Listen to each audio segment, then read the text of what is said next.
నేను బయటికి వెళ్తే మామూలుగా ఉండదన్న కేసీఆర్ ఇదేనా? హత్యా రాజకీయాల్ని ప్రేరేపించడమే నీ లక్ష్యమా? కాళేశ్వరం అవకతవకల మీద మీతో పాటు హరీష్ రావు ఇతర అధికారుల మీద ఏసీబీ కేసుల్ని తర్వాత కేసులను పురమాయించినందుకే తనను హత్య చేయించిండ్రా? ఉద్యమ కాలంలోనేమో ఆత్మహత్యలు ప్రేరేపించి లబ్ధి పొందిండ్రు. ఇప్పుడు మళ్లీ రాజకీయాల కోసం రాజలింగమూర్తి హత్య దేనికి జరిగింది అనంటే కేవలం మీ రాజకీయ ప్రయోజనాల కోసమే. మాకెవరైనా ఎదురొస్తే ఇట్లా ఉంటదని చెప్పడానికే ఈ హత్య జరిగింది.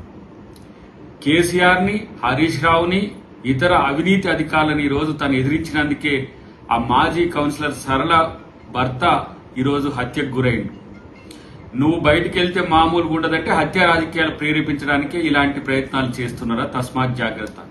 ఇది మంచి రాజకీయ సంస్కృతి కానే కాదని చెప్పి బీఆర్ఎస్ పార్టీకి ఈరోజు హెచ్చరిస్తున్నాం.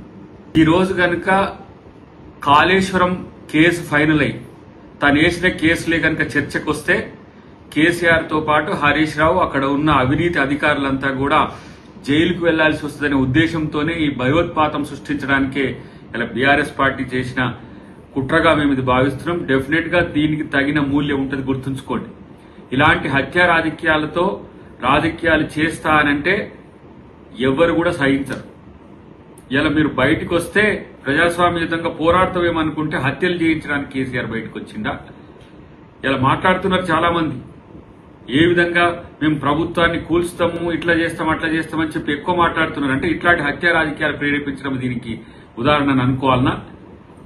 ఇలాంటి రాజకీయాల్ని కాంగ్రెస్ పార్టీ సహించదు, కాంగ్రెస్ పార్టీ కార్యకర్తలు సహించరు.